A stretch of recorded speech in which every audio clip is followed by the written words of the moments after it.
back. It is the Vegas Take, Sharp and Shapiro. Glad you could join us.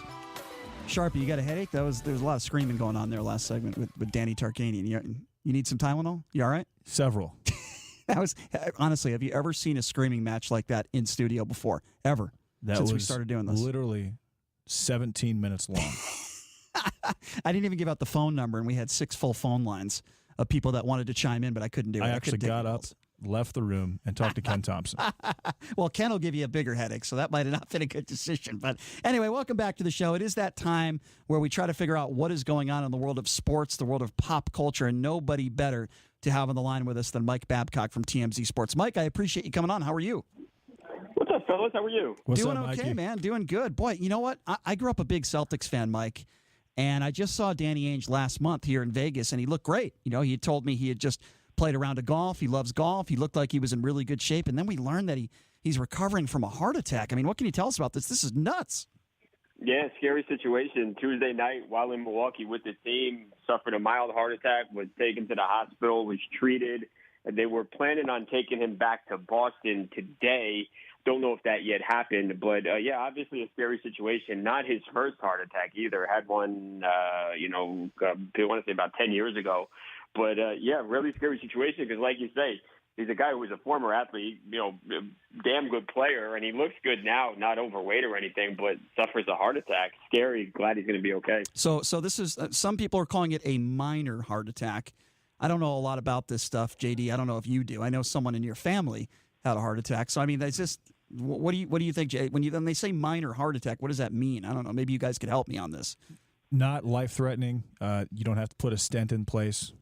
Doesn't require any bypass situation. Mm-hmm. Yeah, I someone close to me had a heart attack. She was 30 years old actually when it happened. It was very surprising. God, it's crazy. But yeah, it just means that it wasn't life-threatening from my limited knowledge on the subject.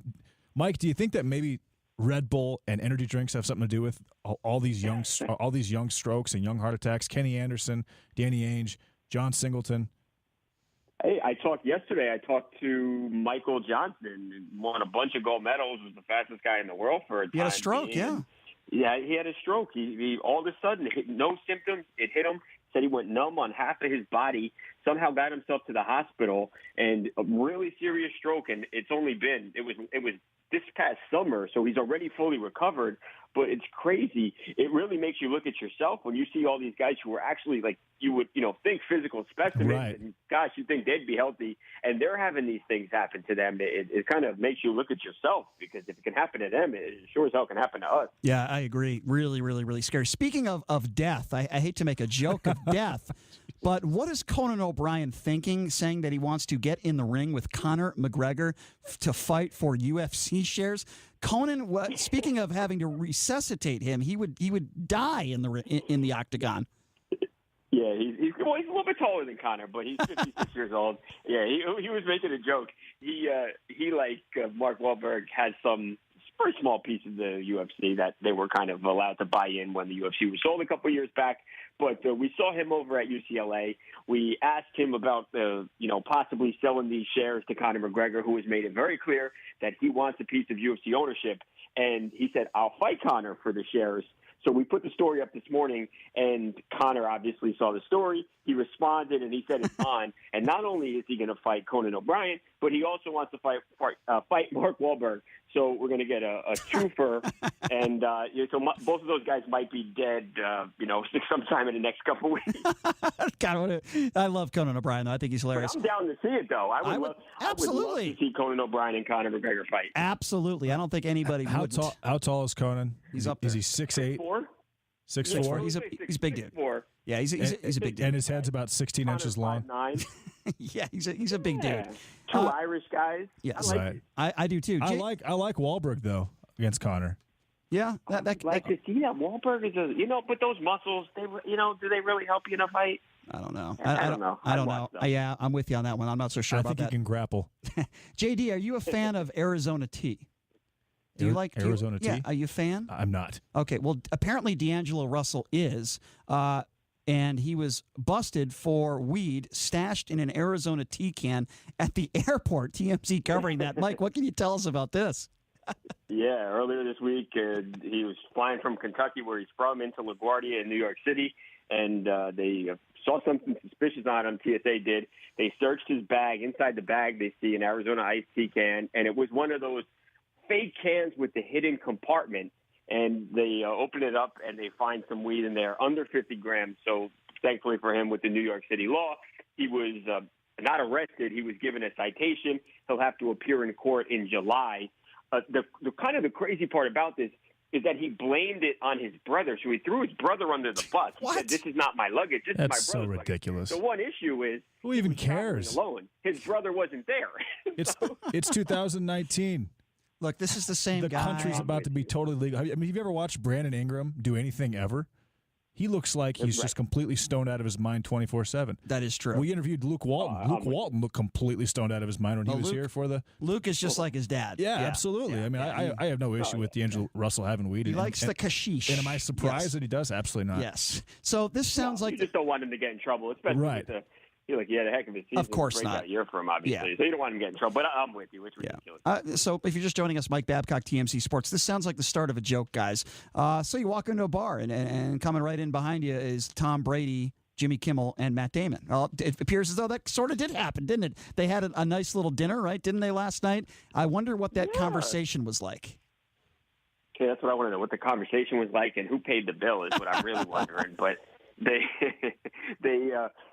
Tom and Matt Damon, they filmed something for Jimmy Kimmel's TV show. They did a little bit, and afterwards, Jimmy took them out to dinner. They went to a fancy Japanese steakhouse and had some sushi and steak in Beverly Hills, and they looked like they had a nice dinner. But three powerful guys. That's pretty famous, powerful, rich table. You could say that. You could say that for sure. I'm going to go with Jimmy Kimmel on that one. I think Jimmy Kimmel paid the bill. That's an Illuminati-esque type of dinner there. Yeah, it is. So, Mike, before it is. Mike, before we let you go, as you know, we have a pretty big fight in Las Vegas this weekend on Saturday night. Canelo Saul Alvarez in the ring. Who do you like in this fight? How do you see this thing going? Because I know you're a big boxing guy. Yeah, I'm excited for it. I talked to both guys today, actually. I think Canelo wins the fight. But although Danny Jacobs swears that he's going to shock the world, but no fighter, boxer, UFC fighter I ever spoke to before said they were going to lose. But I think it'll be a close fight because I think Danny Jacobs is underrated. But I get the feeling that Danny has to knock out Canelo because I don't see, especially in Las Vegas, I don't see Danny winning a decision. I think he's been down that road before with Triple G. I think a lot of people think he won that fight and he didn't get the decision. So I think if Danny wins, he's got to knock Canelo out. But I think Canelo wins this fight. Mike, are you a Kyler Murray fan? Do you think he has a big career? And who do you think had the best draft, team-wise? Oh, boy, I'm a Giants fan. I like Kyler Murray, but he's not my type of quarterback. I get that there have been some short quarterbacks, but he's there's been like two ever. It wouldn't be my guy. Yeah, it wouldn't be my guy. I think the Giants. I like those big, strong type of quarterbacks, the more traditional quarterbacks. But look, I wouldn't be surprised. I'm still shocked that Cliff Kingsbury is the coach. How you get fired and fall up like that from? Yeah, what was his record at Texas Tech? Was he like 55%, 54%? Was he over 500? Terrible. I don't think so. It's just terrible, and it had been awful. He wasn't getting better; it was getting worse. And you look at the players he had. He had arguably the best quarterback in the league right now, or one of the best. But yeah, I don't know. It's shocking that he got fired and then wound up where he was. This is the quarterback he wanted, so let's see what he can do. But I probably wouldn't have picked Kyler Murray first. All right, fair enough. All right, Mr. Babcock, always do a great job over there at TMZ Sports. Keep up the good work, my friend. Enjoy this beautiful weather. Have a great weekend. We will catch up to you next week. Thanks, guys. You too. All right, there you go. See you later, Mikey. Mike Babcock, TMZ Sports, does a phenomenal job. He gave his honest answer. I did not know that Babcock was a Giants fan. I know he's a back east guy, New York guy. I did not know he was a Giants fan. He could have been, I don't know. Could have been a Jets fan. I don't know. He could be a Brooklyn Nets fan. Right, exactly. Or an Eagles fan. You never know. Don't know. Could have been a Patriots fan. Yeah. There are some people in New York that are Patriots fans. It happens from time to time. Not very often, but it does happen. I wanted to ask you this, JD, because Draymond Green speaking about officiating. Now, if you ask me, the last person that has any credibility when it comes to officials is Draymond Green, but I feel like he is sucking up to the officials. He said everyone was aware of all the talk about officiating and about the foul calls. He's referring to Game 1. He said, come on and play the game. And I think both teams did a great job of that. He also went on to say, I think it was a great officiated game. Keep in mind, Draymond Green got a technical foul in Game 2. Draymond Green and DeMarcus Cousins have led the league year in and year out for technical fouls. Draymond Green has never committed a foul in his career. We had Tom Izzo on the show at the beginning of the college basketball and he season. said that verbatim. Yeah. I mean, Draymond Green, when it comes to officials and the way he treats officials, he is the worst. Perhaps the worst ever in the league. I don't want to hear Draymond Green ever talking about the officiating in the NBA because he has zero credibility. And even though the officiating in Game 1 at the end was bad, okay, you also have to put fault in Chris Paul. He has to control himself in that situation. And he and again, I know the officiating was bad at the end of Game 1, but do we have anybody on the line? I know the number to call, 257-5396. Boy, I really got into it with Danny Tarkanian. That was a very fun segment. Let's go to Mike, who I believe has been waiting very, very patiently on hold. Mike, are you there? Yeah, hello. Is this the Tick? I'm sorry? Is this the Tick? The Tick? On KDWN. Yeah, he comes on just before you. I'm sorry, you sound a lot like him. I don't know. And you have sour grapes like him. Okay. Are you talking about Doug Basham? I just wanted to comment earlier on your immigration policy. In my opinion, the melting pot exploded a long time ago. Okay. Why am I sour grapes, though? Do you guys ever get sick? I don't care what store you call. You're prompted by Espanol or, sir, do you speak English? Or if you speak English, press 1. I really don't know what you're talking about. Can you please, but what are you talking about, Mike?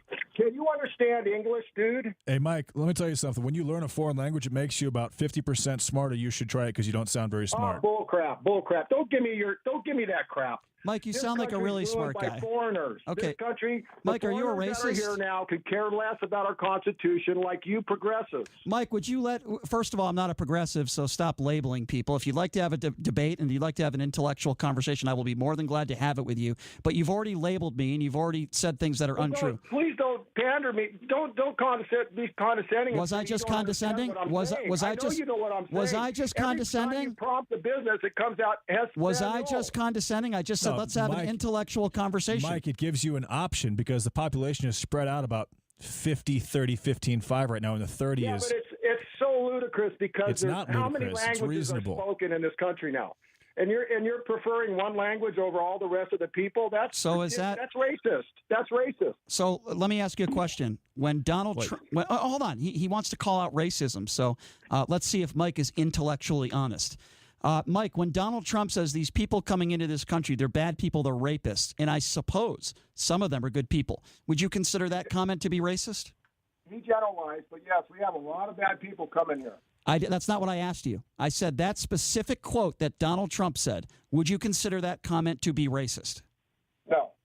Okay, no. So you're not intellectually honest. You're a right-wing hack, and I'm going to label you just like you tried to label me. You started this conversation. Excuse me. Goodbye. You're a moron. You're probably an unemployed idiot who doesn't have a job. Goodbye. You're also a racist. And JD, I don't think anyone's called you any name on this show. I think that might be the first time that somebody's actually called you a name.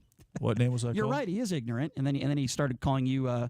Whatever. I don't know. I don't even know what he said. He's mad that there's prompts and there's options for either English or Spanish. Because he is an ignorant. What do you call? That is completely ridiculous. JD, what do you call? By the way, he was on hold for 25 minutes to say that. Why don't you get a life, Mike?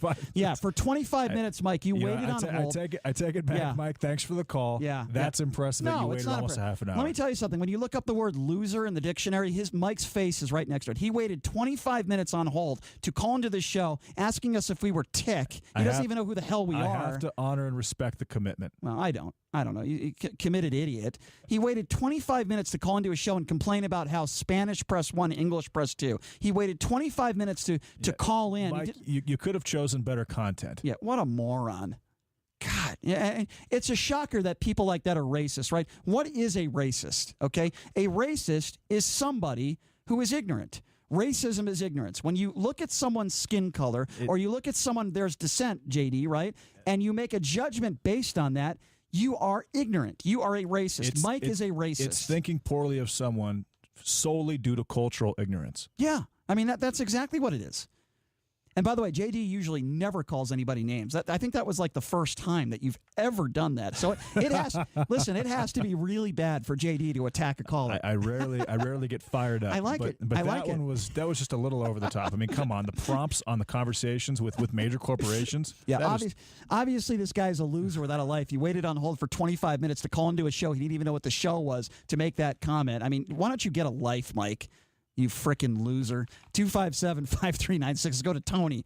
Tony, thanks for calling in. Tony did not wait on hold for 25 minutes. Tony, thanks for calling in. Tony doesn't wait. Listen, you need any security, man, I'll come down there and help you out. You got these guys going nuts, man. You're going to need some backup. I'm going to call Vinny and we'll come down. I appreciate that offer, Tony. People like Mike. I love this show, man. Keep it going. You ended it well today. I appreciate that, Tony. Thank you for the call, my man. Thanks a lot, Tony. 20. Beautiful. Thanks, Tony. I appreciate it. You see, Mike, that is what a normal person does. They call in. It doesn't have to be a compliment. You raise an issue. And they offer their services. Human protection. Mike, right. I think Mike, who just called in, I think his services, I think he runs a KKK group. I think that's what Mike does. I think, Mike, I think I'll send you your white cape through the mail. How about that? 257-5396. We got Ken Thompson coming up after this. He's going to be talking some sports and gambling. Different subject, but that's okay. 257-5396 is the number to call again, 702-257-5396. You know, it takes a lot for my co-host to lose it and call somebody ignorant. Takes a lot. But Mike fit the bill. I'm proud of you, JD. You've popped your cherry. For the first time, I said, sir, you don't sound very smart. Well, you're right. He just wasn't. It didn't have to even sound smart. He was an idiot. Judith, you're next on the Vegas Take. How are you? Hi, Judith. Hi, very good. Good evening. Thank you. I was just turning in my radio, and I heard about Canelo tomorrow. I'm Mexican, and I heard the last call. Just wanted to make a comment. I did agree with your comment that being racist is partly being ignorant. Right. You cannot judge a person based on their skin color. Although I do think that some of the people that come into this country are not only Mexican. So that comment was taken out of context in a way. Well, I didn't say. I understand, Judith. I understand what you're saying. I guess I quote Donald Trump when Donald Trump was talking about illegal immigration, and he said these people coming into this country, they're bad people, they're rapists, and I suppose some of them are good people. He was demonizing illegal immigrants, and I think that was a racist comment.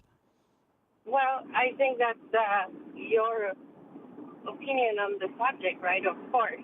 I don't. How is that an opinion? If that was his intent. We can only go by what he says. I don't know what his intent is. It's your opinion that's racist, is what she's saying. Okay, well, when you say the majority of illegals, and that's what he was saying, when you say, I suppose some of them are good people, what you are inferring is that the majority of illegals are rapists and bad people. And yes, to me, and I think to any most logical people would agree, that is a racist statement. Okay, that could be taken as a racist statement. But we also have a saying in Mexico and most of Latin America that says that if the shoe fits, wear it. And I was not offended by that comment because I realized that, of course, not every Latin American person that comes into the country right now, Honduran, other countries, most of them are identified as Mexicans because it's for their convenience. I understand. That's another subject. A lot of that has to do with the fact that it's the border. Yeah, I understand. Most people generalize, and in that regard, I think that if somebody is offended, I mean, one thing is to be offended because you feel that you identify with that description, but another thing is to be realistic and understand the fact that it's true. A lot of people are not good people. I understand, Judith, and I appreciate your call. We got to get to one other caller, and then we got to go. So real quickly here. Thank you for the call, Judith. Please call in again. Yes, I hope when we have more time. I'm going to take one more quick call. Ron, I only have about 30 seconds. Go. What's up, Ron? Okay. Hey, Brian. How you doing? Good, man. From now on, you can call me Ron the Jew, all right? Then you'll know who's calling. Fair enough. How about RJ? All right, listen. Quickly, I only got 30 seconds. Okay, as far as I know, when I was a little kid calling, using the phone, I mean, like I said, I'm conservative, but that guy embarrassed me. And I mean, Brian, the first thing they ask is, Espanol, press 1. You know, or if you want English, press 1. You know, so this guy's retarded. Yes, I don't he know is. where Well, I wouldn't use that word because I don't want to get sued or anything. Maybe for $200 million, but I appreciate the call, Ron. Hey, listen, tomorrow on the show, in studio guest, there's going to be fireworks. Bob Irwin from the Gun Store. We're going to talk about gun rights and all that sort of stuff. JD, another fun show in the books. The great Ken Thompson coming up next. Same time, same place tomorrow, folks. Have a great night.